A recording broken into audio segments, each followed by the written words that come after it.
How's it going, everybody?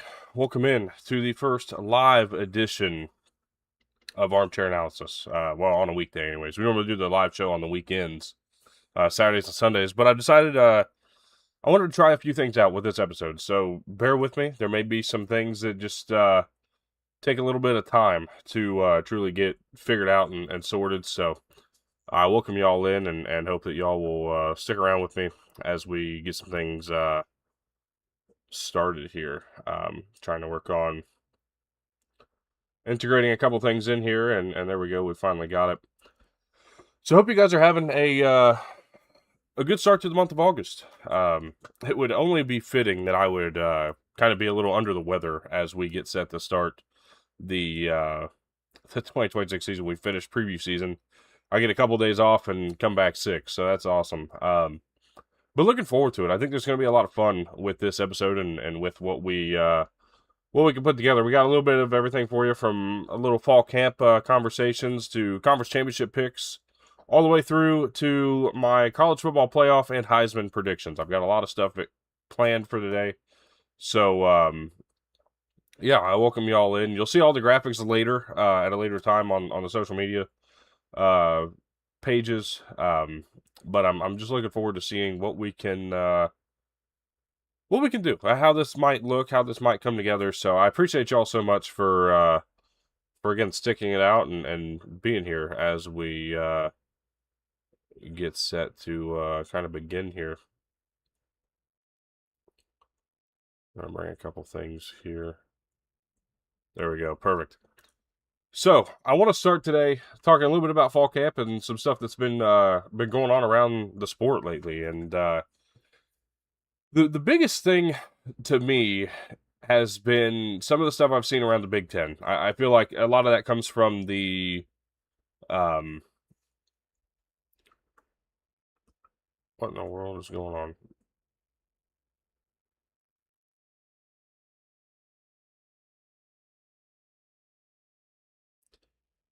Seeing some problems, just trying to see what's going on.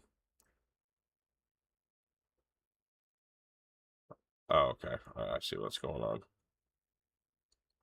I don't know that I can fix that problem right now. But it's okay. Anyways, some stuff I've seen around fall camp, Big Ten, and specifically because of their daily show, right? They're going through, traveling around fall camps and kind of giving some of the biggest intel and some of the latest news.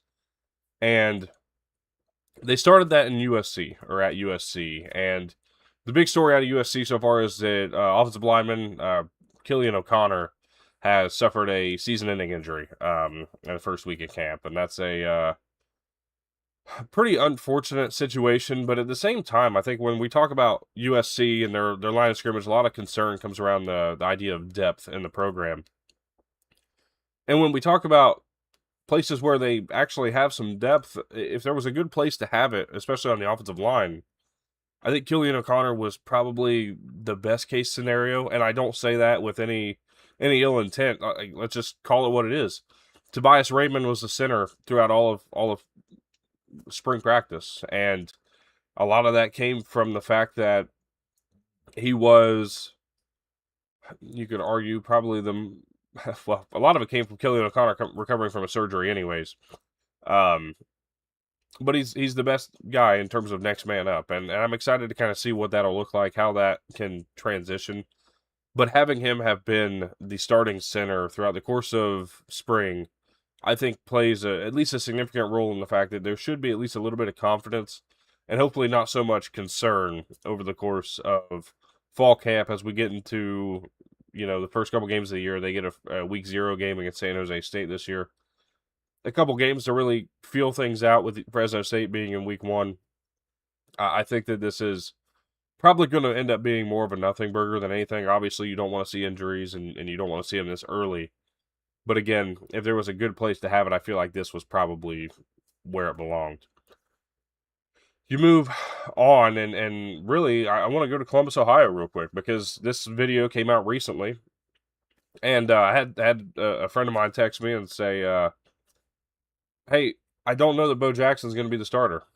So I dove into it a little bit. And it seems as though it's probably a likely case scenario. Isaiah West has taken the majority of first team reps throughout the course of the first couple of weeks, and Ryan Day's spoken super highly of Isaiah West and what he's expecting of him this year, which is surprising because Bo Jackson burst onto the scene and ended up becoming a 1,000-yard rusher. Here's what I will say.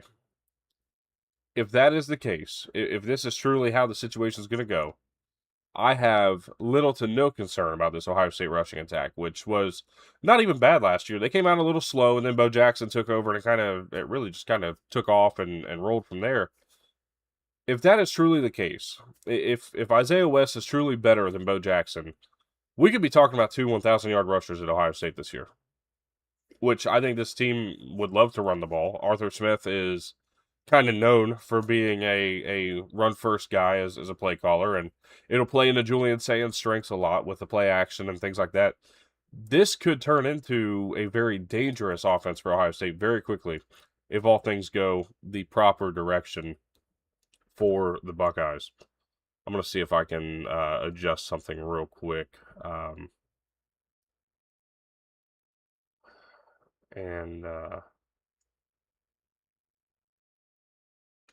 think it says maybe 500. Let's see if that adjusts itself and works the way it should. Hopefully I didn't just kill the stream. But I think that should be pretty solid now. Let's double check, make sure everything's good.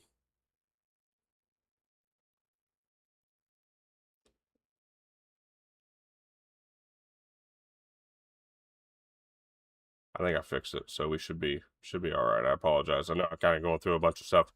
I am the producer and the director, and I got to control everything at once. So forgive me. Sometimes things are going to get a little mixed up, and I do apologize. Hopefully, over the course of this show, we can kind of put things in the right direction.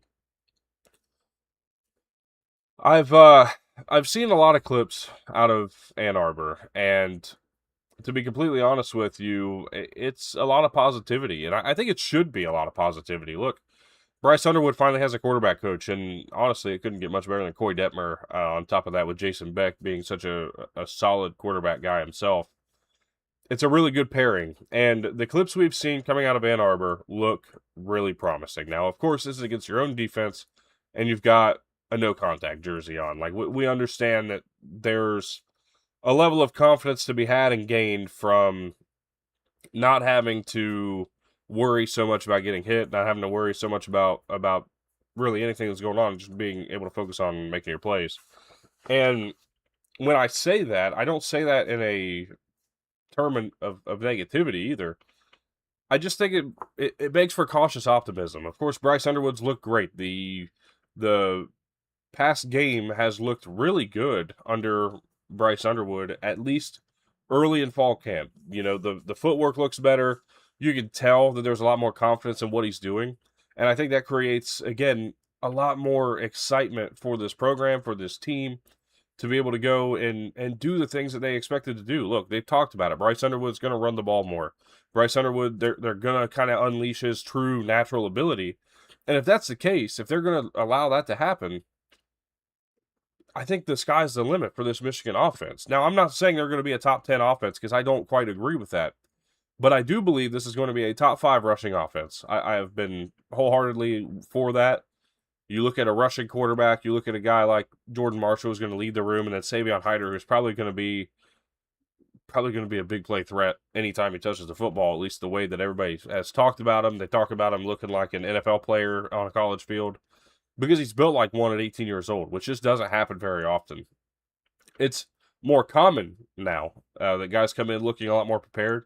But there are not many freshmen walking through the door that look like Savion Hyder. And I think that that's going to just, again, only excel and further progress this offense to being a dangerous team, again, in 2025. Or 2026. Wow. Jeez, we're in August and I did that? That's tough. Okay. Moving to the SEC, I've got one team I wanted to talk about. That's Alabama. And that's because multiple conversations and multiple statements have been made about this quarterback battle that is, I think, going to progress all the way through fall camp. I don't know that we're going to talk about a starting quarterback at any given time for this program, at least early. Austin Mack looks really good, and Ryan Grubb, Kalen DeBoer obviously brought him to Alabama with them from Washington for a reason, or at least Kalen DeBoer did when he came, and Ryan Grubb comes back, and obviously there's a familiarity there that is not able to be matched by really anybody else in the room, including Keelan Russell. When you pair that up with kind of just how he's looked early, there's a lot of excitement, I think, around Austin Mack. But there is a lot of excitement around Keelan Russell. And the biggest thing that has been said really through all these statements is consistency. We are looking for consistency from whoever the quarterback's going to be. I don't know who it's going to be. I would be lying to you to tell you that I feel like there's a lean one way or the other. I think Austin Mack's experience in the room and in this system plays a factor and will certainly be a piece to the puzzle. But I don't know that we're really anywhere near a true answer for what this team is going to be in 2026. So I hope it'll be soon. I think they hope it'll be soon. They're expecting scrimmage number 2, which should be, I would assume, next week, but I'm not terribly certain. But they're hoping by scrimmage number 2 that they will be able to name a quarterback, at least after it. And if that's the case, then we're going to be waiting just a little bit longer to know who Alabama's quarterback will be in 2026.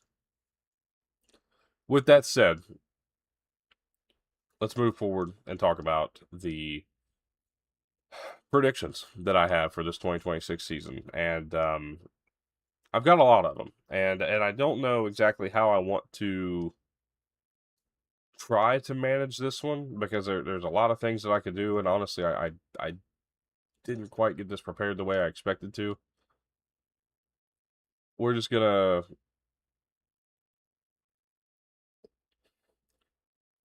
go for it and see how it goes, and I can learn and take forward from there. Going through conference championship picks, and there is really a lot to be excited about because I'm also going to go through all my G5 picks here, or group of 6 picks here as well, leading into the playoff predictions. So a lot of excitement for this because honestly, this is the time of year where we just talk. We just talk about things that we expect to happen. You can tell me I'm wrong. You can tell me I'm right. I don't, I don't care in the sense of that's the way college football is. We all get to share our opinions and we all get to tell each other that we think we're wrong, right, indifferent throughout the course of time. Had multiple conversations like that last night. So going into this season, let's go through our G6 picks. And I forgive me, I'm looking up here. I've got my my notes are up on the screen above me. So in the Conference USA, I feel like I'm going out on a limb here because I don't have Liberty in the conversation really at all. I don't have Jacksonville State in the conversation. Now they are going to be a top 5 team in this conference, and that's really no surprise or shouldn't be doubted. Charles Kelly's done a great job over there. But I'm going to Kennesaw, Georgia, just outside of Atlanta. I'm going Kennesaw State to win the Conference USA over Florida International, over Delaware. Look, I think that these two teams have a ton of experience. Kennesaw State did a great job of retaining their roster, which I think is such a big deal around this G6 era that we're in. If you can keep your roster together, put yourself in position to make a multi-year run, it really helps things out. And I think that's exactly what Kennesaw State is going to be doing here in 2026. You pair that up with Delaware, Nick Minicucci, who returns to this program, an experienced quarterback in the conference. I think only plays further into the excitement for that team as well. I think they're going to step forward. And so Kennesaw State over Delaware is my conference championship pick for the Conference USA. For all G6 conferences, I will give you a dark horse, and that is Florida International, if it wasn't given away already. Look, I think this FIU team is going to be very dangerous. I like what they put together in the transfer portal. They bring in quarterback J.J. Cole, who is an experienced guy at the G6 level, previously at Appalachian State, has spent time elsewhere in his career as well. I feel like it's going to be his time. He's going to step in and kind of take this offense to another level. I'm excited to watch FIU because I think they're going to be relatively competitive here in this 2026 season. So, again, Conference USA, Kennesaw State over Delaware. FIU is the dark horse. Moving on to the MAC. I got Western Michigan winning the conference. Look, I think that this team just brings back so much experience. And again, that's just a huge piece going into this year. Jalen Buckley is going to be a big part of that. I think he's got potential to be Conference Player of the Year, and this team was in this conversation last year in the MAC championship game, as a matter of fact. So going into that, let's look at the other side. I got Miami, Ohio. Look, I think experienced coaching, and again, a team that comes back and returns a lot of production. Miami, Ohio is one of them. Chuck Martin does such a great job keeping this team in the conversation. And in a conference that lost so many coaches, especially Jason Candle at Toledo, who I think Toledo is still a pretty sizable, I think, contender, but they're not quite, I think, a favorite at this point, especially with all the change that went on around that program. So to me, the best answers were Western Michigan, Miami, Ohio. Now, I'm going to go out on a limb on a dark horse here, but I don't know if it's really that far out. I think this team could be really good this year. That's Kent State, led by Mark Carney. I think this team has a lot of potential. They have looked so good over the last couple of years since Carney took over as the head coach, and has really turned this program from a laughingstock 0-12, 1-11 contender all the way into a team that's going to compete for bowl games, and very likely this year could compete for a conference title simply, if for nothing else, again, off of returning experience. I think this is a really good team that has, at least by MAC standards, that could come out and really surprise some people, I think, in 2026. Moving on to the Sun Belt, I've got Marshall over Southern Miss. I think this Marshall team is going to be really good, and I think that a lot of it comes down to the fact that the schedule plays into their favor. A lot of the tough games are at home, and again, a lot of returning production for this team, which has been a bit surprising. Look, I didn't know after Charles Huff left what this program was going to keep in stock, and honestly, they've done a really good job. And Carlos Del Rio Wilson has been really solid over the course of his career. Projects to be the starter this year. I think that that's going to be the difference maker. Is just an experienced quarterback in this conference. I think Marshall takes the conference over against Southern Miss, who I think don't miss a beat with Blake Anderson taking over as the head coach. Of course, Charles Huff was a one and done at Southern Miss. Went up to Memphis. It opens the door for Southern Miss to kind of be this slept-on team that can come out and do some serious damage. Braylon Braxton returns. Forgive me for missing the first name, but they returned Moten. Their cornerback was an All-American caliber player last year and one of the best corners in college football. And they're going to look into, I think, being a really good team. And I think kind of a surprise, again, with all the things that changed around that program. My dark horse for the conference is App State. Look, I think there's a lot of people just are kind of not talking about Appalachian State. And Dwell Logans has done a great job so far in his career as a head coach. But it just hasn't quite clicked yet the way people have expected. I'm excited to see what this year brings. I don't know if they're going to be all that great. But I think that they're, if we're talking dark horse and teams that just aren't in the conversation quite as well as they might like to be, App State might be one of those. Moving on to the Mountain West, I've got UNLV winning the Mountain West over New Mexico. Look, I think these are the two best teams in the conference, and it's not, I don't know that it's particularly close. I like what both of these guys bring to the table. I like what Dan Mullen is doing, and as really two head coaches that are favorites to move to the Power Four once again, at least in the case of Dan Mullen. Meanwhile, you talk about Jason Eck, who's looking to get himself into the Power Four, and I thought was a good candidate last year. I think it's a really good opportunity. I like where the Mountain West sits, and I like UNLV a lot to win this conference. My dark horse in the Mountain West is Air Force. Bring back a lot of talent. Troy Calhoun remains the head coach. I don't know that there's a huge contingent that are paying attention to what's been going on with these service academies. Just simply because there's been a lot of turnover on all these rosters. Air Force returns the most, and I'm excited to see what they're able to do. I know Army returns quite a bit. Navy is going to be the one that's really trying to retool, and we'll see if Brian Newberry can keep that team in the conversation. But Air Force, to me, feels like the best and probably the favorite for the Commander-in-Chiefs this year. Moving to the Pac-12, I got Boise State winning over San Diego State. I like both these teams. San Diego State was one of the best defenses in college football last year. You can expect that to maybe take a step backwards. They do lose their defensive coordinator. But there is, I think, a level of excitement for San Diego State to be, again, a contender this year. I think they'll have a good opportunity. We'll see if they're truly legit. I think that, again, we talk about returning production being such a big deal for the G6, and I think these two, again, up there on that list. My dark horse is Texas State, and it's simply for the fact that I really like G.J. Kinney, and I think that he's a great play caller. Love what the offense looks like. I'm interested to see because I feel like this could be one of those years that they're just a little down. But it's year one of the Pac-12. I want to see what everybody looks like. I think Texas State might be trying to come in and maybe prove a point in 2026. I keep saying in 2026, but it's for me to really make sure I get the year correct because obviously the 2025 again in August is a bit much.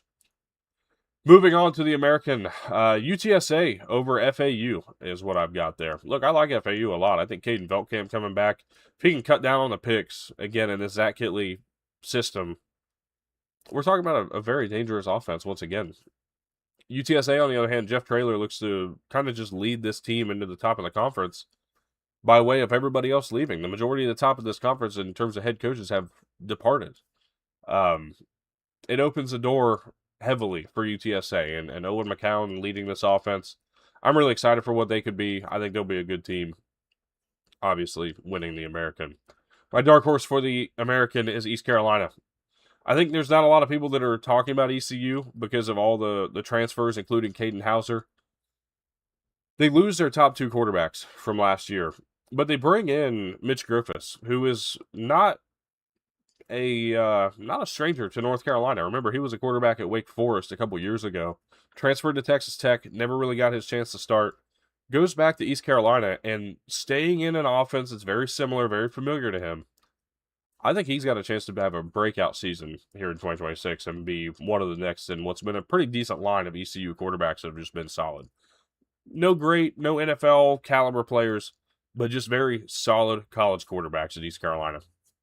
I think that team is going to be a big surprise in the American. So, to recap, Conference USA, Kennesaw State, MAC, Western Michigan, Sunbelt, Marshall, Mountain West, UNLV, Pac-12, Boise State, and American, UTSA. Now let's go Power 4. We're going to start in the ACC. I'm going very chalk here. I got Miami beating SMU. The big difference maker for SMU is the fact that they beat Louisville on September 19th. That's the prediction that I have. I'm sticking to that. I think those are the two that you'll see in the ACC title game. Into the Big 12, I got a rematch from September 19th as well. Well, not a rematch as well, because the first game wasn't a rematch, but talking about September 19th, which is a surprisingly interesting day in the playoff race. Houston and Texas Tech will face off early in the season. I believe that's actually a Friday night game. No less. I think Houston gets revenge. I got Houston winning the Big 12 over Texas Tech. Going to the Big 10. I've got Ohio State over Oregon.